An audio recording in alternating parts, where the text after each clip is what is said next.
Phobos, Sol, 3764, 617, TSC. The 11-hour trip was ending, and Daniel fidgeted with his new identification chip as Phobos came into view. Not so much a moon any longer, it had been cracked years prior by Hammond technologies. The destruction calculated to yield roughly even-sized chunks. Those chunks were hollowed out and converted into a sprawling, nearly impossible to navigate cluster of space stations. The entire facility was connected by kilometre-thick cable tethers, creating a Gordian knot of stone and metal. Cargo rails to Ares appeared as pillars of twisted machinery, clawing towards the red planet like the talons of a raptor. One looked up from his data slate. "Welcome to Phobos, we'll be docking in a minute." Daniel sighed. Without looking to the corpsec officer said, "Can I ask you something?" "You just did." "Is Tornet right about Phobos?" One leaned back in his seat and tapped his thumb on his data slate for a moment, before replying with, "I don't know anything about Phobos." One watched the captive as he watched the scenery outside. His face held nothing but despondence. He empathized, knowing what was in store for him at their destination. But if anyone did know anything, I'd assume it wouldn't be something worth discussing. Daniel looked over to One. "And that's where I'm going?" "We're not docking on Phobos." "Then where are we going?" "There's another ship waiting. Actually, it's behind you now." Daniel turned back to the window and saw an enormous star yacht. It shined a dull silver in the dim backdrop of Phobos and Mars, appearing like a sleek rifle buttstock from the side. Daniel turned back to One. "So 80s is—" One simply nodded and gestured to the disembarkation area. The two ships shook hands, and the yacht hangar pressurized. "Alright, mate. I'm going to give you one freebie. Stand up straight, be polite, be professional." Almost as if on cue, all three of the AthenaSec officers stood to attention while maintaining hold on their weapons. Two of them positioned themselves behind Daniel, with one leading. They took a moment to fully attach their masks and brush small debris off their near-pristine armor. They walked in flawless step down a long, winding corridor with two guns at Daniel's back. Every light unit they passed in the hall powered off behind the officers. As they rounded the final corner, he saw a large, red mahogany door finely engraved with silvern patterns. As they approached the door, it swung inwardly open, revealing deep indigo carpeting and a real fire burning real wood behind a polished ebony conference table. Leaning on the table, slightly facing the door, he saw Lloyd Hammond, wearing a well-tailored, long, matte silver duster. The open code revealed a light, fashionably designed unit of body armor and a personal ES field emitter disguised as a belt buckle. Despite being well into his 60s, the man looked to be in the prime of his life. Stood still next to him, perfectly upright, was a man who bore an uncanny resemblance to a bulldog, with jowls to match. Short, balding, and in a well-tailored suit. There was nothing that would draw attention to the man, if not for the juxtaposition of the business titan grinning widely next to him. Hammond leapt off the table and practically waltzed over to shake Daniel's hand while saying, "It's a pleasure to meet you, Daniel. Lloyd Hammond. Here, come on in. You too, One." In the same motion, he turned to wrap his arm around the shoulder of Daniel, and before an objection could be made, Lloyd spoke again and began walking him towards the table. "Terribly sorry about the rather sudden change of your circumstances. Can I get you anything?" Daniel was quickly brought to a chair before One sat next to him, and Lloyd walked to sit across. He scanned the room slowly before remembering to reply, "Water, please." "Of course." Hammond pressed a button underneath his side of the table, and a small wall panel opened. A glass of water on an anti-grav disc hovered to Daniel. "Firstly, I'd like to inform you that your grandparents are fine. They're in an evacuee shelter here on Phobos. You'll be brought to them when we're done here. Now, obviously, we know about your old cloud connections, and frankly, we don't care. But Frank Taylor's has officially been labelled an extremist." Daniel put his glass down and thought for a moment. That explains the name change, at least. Kind of. Extremely generous of you. Sorry to be rude, but what's the catch? Well, that's the good news for you. You get a choice. A choice. There's been an opening in the R&D department. You happen to meet the qualifications, and it would be a significant pay rise. It would also allow you to live right here on Phobos with your family members. I'm noticing a distinct lack of choices. What's my alternative? Incineration? Who do you think I am? I've never had anyone incinerated. The alternative is you get relocated to one of our black sites, where you'll be given a severance package. I'm sorry, I have nowhere else for somebody labelled extremist. There is a benefit of this location being where your family is also residing for now, also given new names, same family name as yours. The downside is, I seem to recall some rather large insurance expenditures in your file. Daniel grit his teeth at that, but before he could respond with what likely would have been the stupidest words to be said in this situation, Hammond spoke again. Alright, I've read a lot of your online communications, and the ones I haven't, Jonas there has. I know your thoughts on myself, the government, and the world in general, so here's the deal. I'm going to throw in an interview with a solar elite. If you agree to take the job, I doubt you will get another chance to peek behind the curtain. Daniel paused for a moment to consider what was being offered. What exactly is this job? You will be assistant to my R&D heads, mostly Dr. Dave in physics. In fact, your tentative superior left a rather detailed message as to what your duties would be. Hammond pressed another underside button, and an audio player revealed itself on the table in front of Daniel.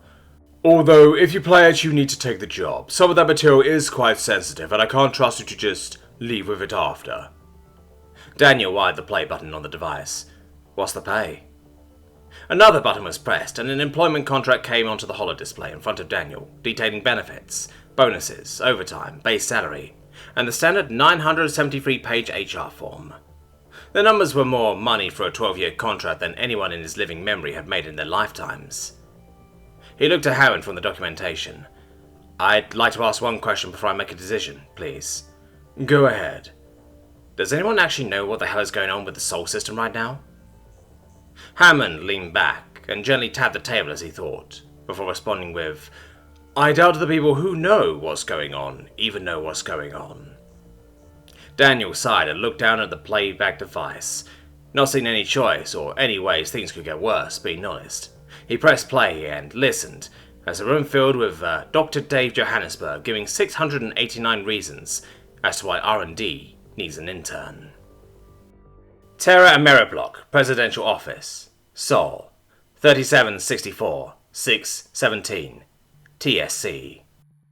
The potential for coffee riots is growing daily as shortages increase, Mr. President. The emu clans have been increasing raids on agricultural sweat stations near Neptune. It also appears that Ord-Cloud Orwellians managed to smuggle literature to the Australian wastes. Clanfar Emstruff of the Skylord clan personally sent you this message. President Georgie Dontlin looked at the door but didn't smile. He learned fast smiling was bad when that guy was in the same room, but he really liked when they wheeled in the holoprojector. The squeaky wheels were fun. Dummies are so dumb for not letting the most powerful big boy alive smile and laugh when he wants. Those Orwellian emus were dummies too, Dontlin thought. After all, he has the nuclear, electromagnetic, radiological or firebombing football right on his desk. He never touched it, for to remove it from its glass casing would force him to press a letter and satiate his bloodlust. That said, however, his reasoning was mostly due to the fact he didn't know the code for the padlock. The image of the clan father filled the office. Behind baleful red eyes which stared into the soul of Georgie, he could see thousands of Skylord warriors arranged in marching formation. With biologically enhanced musculature, he was as large as an Olympic weightlifter. Further adding to his horrifying visage, countless augments covered him.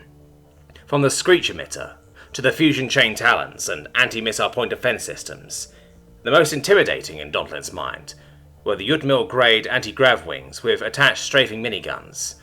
To simply add to the insult factor of the message, he carried the master-crafted RHMFG he had stolen from the Ameriblock presidential office 6 presidents prior. Traitor clan humans are told history of 1980s. Crimes at Animal Farm cannot go unpunished, even after 1,000 hatchings. Enemy clan humans will lose all speed beans. All belong now to Skylord clan. For clan! As the clan father released his cry for clan, the army behind him cried out clan in turn. The cacophony sounded more like a shrieked caw than a word. The president scowled at the screen and began to breathe heavily through his nose, rocking against his big boy chair safety restraints. These birds were such dummies that they couldn't even say the. They would never have graduated even the basic courses in the Electoral College for special big boys, let alone even come close to the intellect, strength, and strategic acumen of the most special electoral graduate. What do the dummies think about coffee? The dummies are taking caffeine pills because they think coffee is mean now, Mr. President. What do the dummies think the emus want? The dummies think the emus want batteries, Mr. President. Tell Emster if I'm going to shove Emu Steve's skull up his bird hole. As far as we can attest to justify an invasion of the Australian wastes, we would need a new Space Station 13, Mr. President. I want to shove Emu Steve's skull in his bird hole. With every word punctuated by two large meaty fists slamming upon the table, the dummy man slid a spell paper to the President. In that case, Mr. President, please sign here. Sweat had begun to bead on George's head by the time he had managed to pick up a pen without snapping it in his righteous fury at the avian arrogance. The worst part of being the most powerful big boy in the world is you're the only one allowed to know magic, so the President needed to cast all the spells for the dummies, even the simple stuff.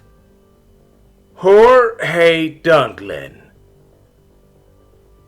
Georgie managed to calm down after writing his name. The scratching of the pen on the paper was quite relaxing. What was that paper? It was to force the rich dummy on Red Rock to make us guns to shoot the emus that are not Emstruth, and capture Emstruth so you can shove Emu Steve's skull into his bird hole. He knew this was the time he could smile, but there was so much more than that. He could do the finger pyramid. He did so, and looked to his slave girl. I think it's time for a change of office. As he walked down the Hall of Ghosts of Presidents Past, he shuddered. The faintly flickering, slightly translucent spectres glared at him, standing on their ghost discs. Georgie used to think they were holodisplays because they looked the same, but the unfair dummy reminded him of the studies in the college. All 17,000 prior life-term presidents judged his every action in office, ensuring he stayed loyal to the Ameriblot backers. Even the most special of big boys grow tired with the awesome power of presidency, and commit ceremonial suicide with 2 gunshots to the back of the head, just as First President Scott Poor did all those years ago. He was led down the long hallway to the room. The heavy, black oak door silently swung inwardly open, revealing the candlelight room within. The walls and flooring emblazoned with occult sigils etched with pastels made from the blood of virgin goats, hand-scribed every president to hold office, and a 5-pointed star altar elevated in the center of the room. Georgie somberly approached the altar and assumed face-down starfish position as the underage slave girl was ushered in, covered in elaborate masking to protect her modesty. It was to be her who would carry out the ceremony. Famous dwarf character actress Largo Mockingdale sighed as she dragged the diaper genie from under the altar, smudging the crayon drawings on the floor. She ordered herself to grow a spine and demand a raise. She told herself yet again she isn't paid enough to deal with all this presidential shit. She decided she would do it on an incinerator maintenance day. After the ceremony had been completed and the incense lit, the sarcophagus of souls emerged from the pit of Hades and hissed open. Georgie entered his sleeping chamber. The chamber began providing his re-education. 12 hours later, he awoke in his office with a Presmeds 4 hooked onto his arm.